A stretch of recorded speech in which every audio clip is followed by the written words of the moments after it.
20 years ago, the world was awash with reports about Salman Rushdie's book, The Satanic Verses, for which he received the usual Mohammedan Muslim response to any criticism or investigation of Mohammedan Islam, a fatwa, that is, a religious decision to have him assassinated. Was there and is there a record of these verses in Mohammedan Islam? Mohammedan Islam, basing its monotheism on that of the Israelites and their Torah, strongly opposes idolatry, polytheism, and associating anything or anyone with God. This contrasts sharply with the contention by Muhammad's Arab contemporaries who believe that Allah had associates. Some of these associates are mentioned in the Quran. Among them are three female deities, Al-Lat, Al-Uzza, Wal-Manat, who were, according to the religious beliefs of the pagan Arabs, the daughters of Allah, the supreme deity of the Kaaba. Each had a shrine in separate places not far from Mecca in Arabia, where Muhammad was born and began his mission. Although the Quran in its present form obviously rejects these deities, Muslim history asserts otherwise. The Islamic records assert that Muhammad actually spoke Satan's words as if they were the words of Allah. This event is documented by several early Muhammadan scholars and is referenced in the Hadith and the Quran.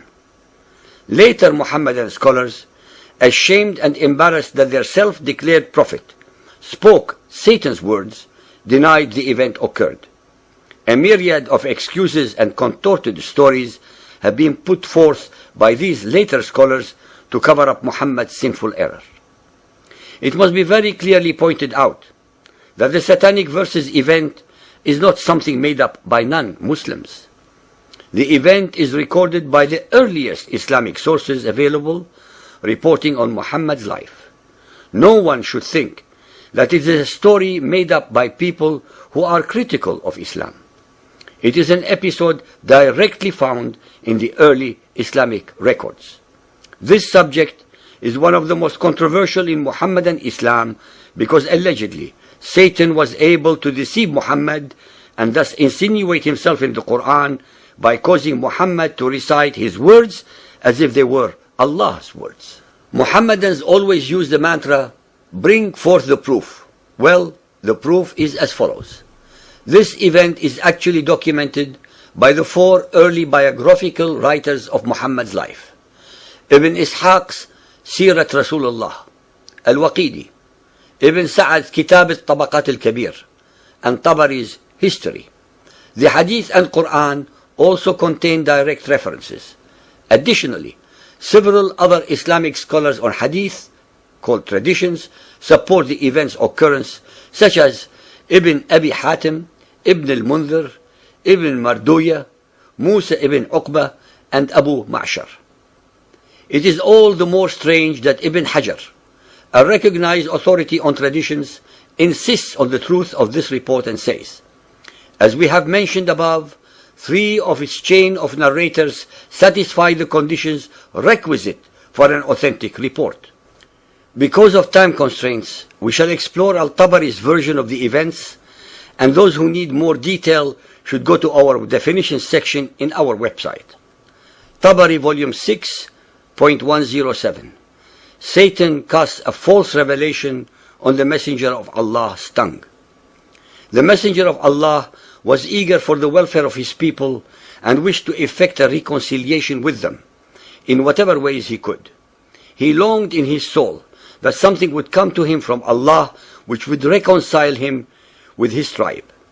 With his love for his tribe and his eagerness for their welfare, it would have delighted him if some of the difficulties which they made for him could have been smoothed out. And he debated with himself and fervently desired such an outcome. Then Allah revealed, chapter 53, verse 19, have ye thought upon Al-Lat and Al-Uzza, and Manat the third the other? At this very moment, Satan allegedly cast on his tongue, because of his inner debates and what he desired to bring to his people, the words, these are the exalted Gharaniq, whose intercession is to be hoped for. When the Quraysh heard this, they rejoiced and were happy and delighted at the way in which he spoke of their gods, and they listened to him, while the Muslims, having complete trust in their Prophet in respect of the messages which he brought from Allah, did not suspect him of error, illusion, or mistake. When he came to the prostration, having completed the surah, he prostrated himself, and the Muslims did likewise, following their Prophet, trusting in the message which he had brought and following his example. Those polytheists of the Quraysh and others who were in the mosque likewise prostrated themselves because of the reference to their gods which they had heard, so that there was no one in the mosque, believer or unbeliever, who did not prostrate himself. The Quraysh left delighted by the mention of their gods which they had heard, saying, Muhammad has mentioned our gods in the most favorable way possible, stating in his recitation that they are the high-flying cranes, gharaniq, and that their intercession is received with approval. It is very important to point out here and now that Muhammad and his Muslim followers were prostrating themselves and praying in a purely pagan mosque, a house of idolatry, since they were surrounded by the rock gods of the Quraysh. Muhammad should not have done so at all, as an alleged monotheist. This only shows that he was always willing to compromise his beliefs until such time as he could overcome or destroy all those who did not believe as he did, as in fact he eventually achieved. Then Gabriel came to the Messenger of Allah and said, Muhammad, what have you done? You have recited to the people that which I did not bring to you from Allah, and you have said that which was not said to you. Then the Messenger of Allah was much grieved and feared Allah greatly. But Allah sent down a revelation to him, for he was merciful to him, consoling him, and making the matter light for him, informing him that there had never been a prophet or a messenger before him, who desired as he desired, and wished as he wished, but that Satan had cast words into his recitation, as he had cast words on Muhammad's tongue. Then Allah cancelled what Satan had thus cast, and established his verses by telling him that he was like other prophets and messengers, and replaced the offending satanic verses with, What, for you the male sex and for him the female? Behold, such would be indeed a division most unfair. The question that any inquisitive mind will ask is, how many other verses in the Quran were actually revealed to Muhammad by Satan and not Gabriel? The satanic verses also destroy another challenge in the Quran. Surah Bani Israel, chapter 17, verse 88 say, If the whole of mankind and jinn were put together to produce the like of this Quran, they could not produce the like thereof, even if they backed up each other with help and support. Ladies and gentlemen, it is clear from the above that in desperation and in a moment of weakness, Muhammad was willing to compromise his monotheism by conceding to allow the daughters of Allah to remain as intercessor in his Islam. That is, he was willing to allow 3 other associates with Allah. Muhammad actually sinned, and all the excuses that we read and all the explanations are used to hide a very simple fact.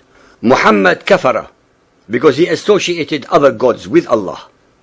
When he realized the enormity of what he had done, he repented, and to rectify his error, he first accused the innocent Satan of having tricked him, and then revealed the very conveniently descended abrogating verses, followed by others in which Allah only admonished him and made light banter of his enormous sin. Neither Satan, Gabriel, nor Allah were involved.